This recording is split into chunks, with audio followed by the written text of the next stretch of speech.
Hey guys, what's going on? I'm just doing another vlog here, vlog number 3, just to talk about some stuff that's going on the channel and to say what's up. So I did a Pathfinder Adventure card game live stream. If anybody wants to check that out, it's kind of interesting, and hopefully I can play that game more if more people like that, and maybe do some other solo co-ops. I'd really like to do more, have my friends over and play. So that way you could get more interactions as opposed to just me talking about the cards and things like that. But today we're going to have a couple different topics. I'm going to talk about board games that I play with my wife and games that she's into. Um, so when we first got married, my wife never really wanted to play board games that much. I don't know if any of you guys have that sort of issue. Um, I was in a band and stuff when we got started, and she knew I was into geeky stuff because I went to like redemption tournaments and things like that. But I have people over to play D&D and stuff like that, but she was never really interested in joining in any of that stuff. And after we had our first son, um, after she was out of work for like the 6 weeks that you normally are after pregnancy, she was so tired and bored of being at home, and she wanted to have like more interaction with people. So when her brother was over and our sister-in-law, she decided she wanted to try out some of these different board games and was actually interested in playing stuff. And she had played a couple things with me before, but not that much. But I'm just going to go through some of the games we've played recently and the ones that's really hit it off with not only her but her brother and my sister-in-law. And they're not really hardcore gamers by any stretch of the imagination, so a lot of family games and stuff like that's what really works. So the first one I'm going to talk about is Ticket to Ride. We've only played it once so far, but they all seem to really like it. The turns go really, really quick, and that was one of the best parts of it. And we played, and my wife got a whole lot of points, and I counted my points last, and I was only 1 point ahead of her. So she might even be more excited about this if she ended up winning, but we were really, really close, and I think everyone that played had a lot of fun. But we haven't played this one that much, so we'll see how well they continue to like it after we play it more, and see if it's a game that they actually ask to play again. But I feel like this is going to be one of the ones that might be one of our go-tos. One that my wife really likes a lot because she likes to draw. And I don't know how much this is a game as it is just an activity because we keep points and stuff, but they don't really matter. But Telestrations, I basically play this with all of my in-laws at the same time. They all like have a lot of fun drawing the different characters. Telestrations, you're trying to draw out different things. It's basically like telephone, and one person will draw, the next person will guess what that person drew, and then the next person will draw, and the next person will guess, and you can end up with a lot of really hilarious things. And the main part of this game is just making fun of people's drawings, which, I mean, that might sound mean, but it's not that bad because, I mean, a lot of people know that, oh, you can't draw, but the fact that you can't draw makes the drawings further down the line. It, like, shapes those, and that's the really funny part about this game. We've had a lot of fun. We've even played this with my 9-year-old brother-in-law, and he's had a lot of fun playing. And it's kind of funny because, I mean, he can draw pretty good, but like getting him to try to actually draw what he actually thinks it is a challenge. But that also like leads it into being more funny because how much he changes what it is just ends up being funny. And it's a lighthearted game that nobody really has to take serious. So Telestrations is a great party game that you can play with your family, and my wife really likes it a lot. Another one that we have played a bunch is Zooleretto. So they really like building their zoo and getting all the animals, and I just do terrible at this game, so it might be another reason why they like it so much.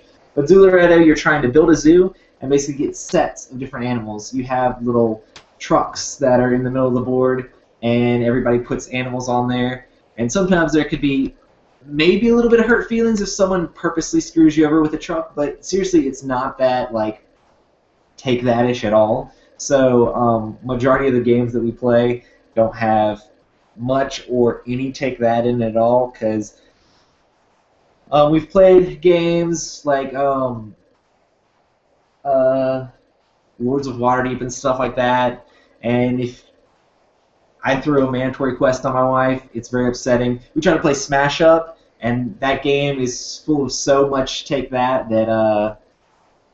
they're like, we never want to play this game again. Where I can play that with my guy friends and have a ton of fun because we don't care if we're screwing each other over the whole time.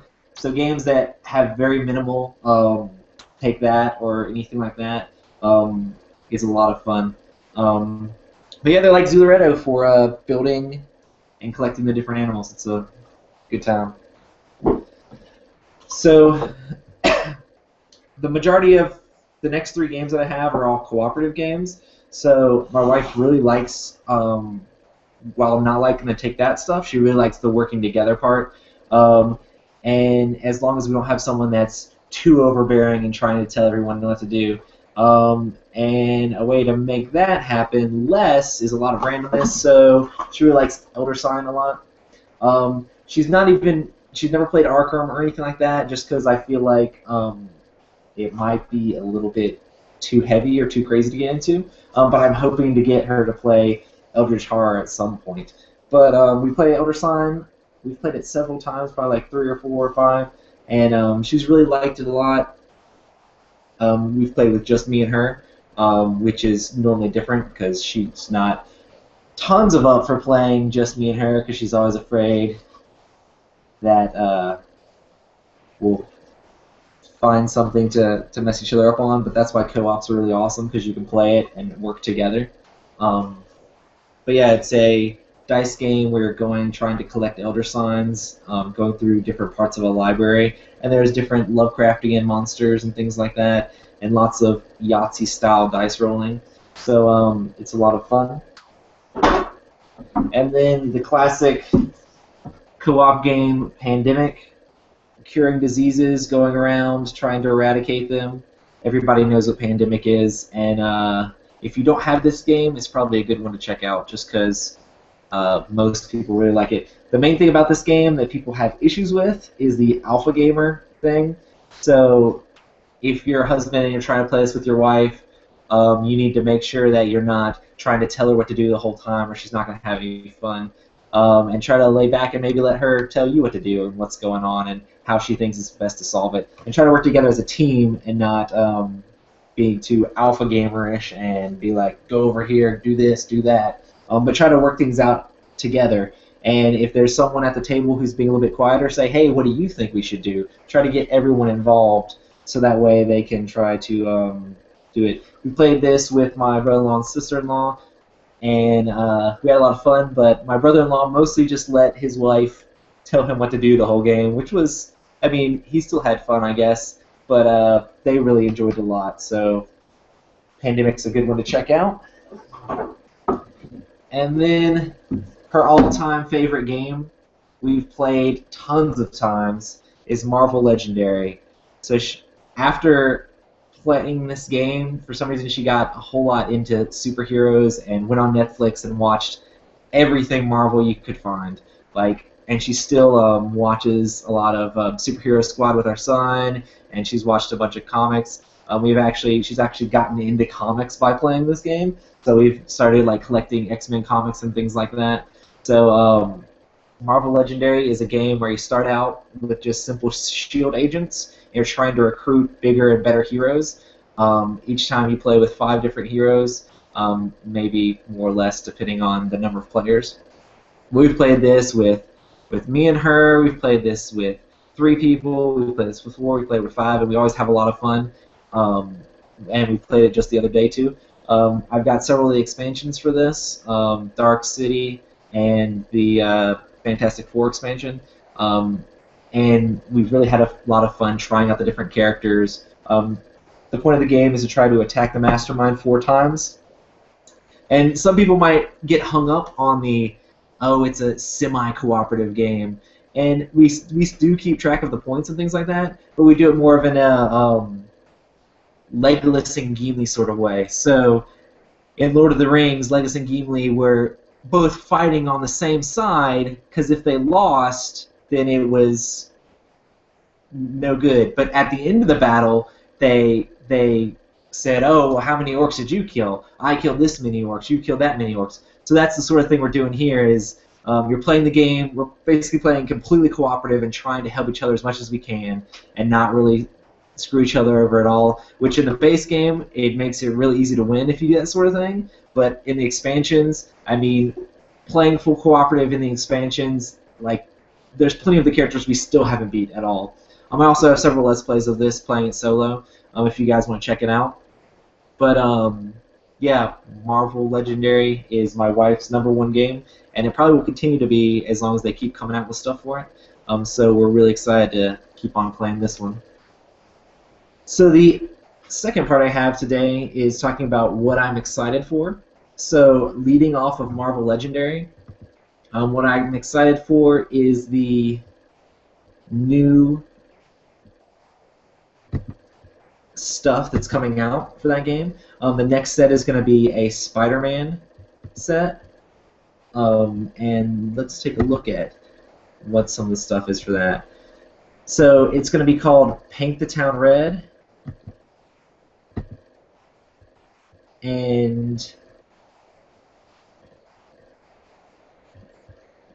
this is the cover here. Some of the characters it comes with as far as the heroes go are going to be Spider-Woman, Black Cat, Black Suit Spider-Man, and Moon Knight. And it also comes with Scarlet Spider, I'm pretty sure. So here's a picture of Moon Knight fighting off one of these guys, and Black Cat thieving somebody's weapon there. And some of the villains, it's got a bunch of different Spider-Man villains, like Craven here. And here's a list of basically everything that comes in it. You get 4 scheme twists, a whole bunch of villains up top. The masterminds are going to be Carnage and Mysterio. So Carnage is going to be leading a bunch of venomish type characters, and Mysterio is going to be with like the Sinister Six. Then you have your Spider-Woman stuff and your Scarlet Spiders as your heroes, Moon Knight, and then the Black Suit Spider-Man. There's a mechanic called web crawling in this one. I'm not exactly sure how it works, but it looks like it'll be pretty awesome. We're definitely going to be looking at getting that as soon as we can. The expansion looks like it's probably going to be $9.99. It's going to come with 100 cards, 5 new heroes, 2 new masterminds, 4 new schemes, and the new keyword for the bad guys is Feast. When you fight a card with this Feast word, you KO the top card of your deck. So it looks like the bad guys, when you fight them, they're gonna mess up your deck. They could end up taking out one of your good heroes. But it looks like it should be pretty awesome. Carnage is going to be Strength 9. Mysterio is going to be Strength 8. I'm really excited about playing with Carnage. Venom is like one of my favorite villains of all times. I played him in a lot of HeroClix when I used to play that back in the day, and I just like the way it looks. So it'll be really cool to have the Black Suit Spider-Man, and then also to be able to play against Carnage and see all the different like symbiote guys and things like that. Anyway, so if you liked this video, check out my other vlogs where I talk about other random stuff.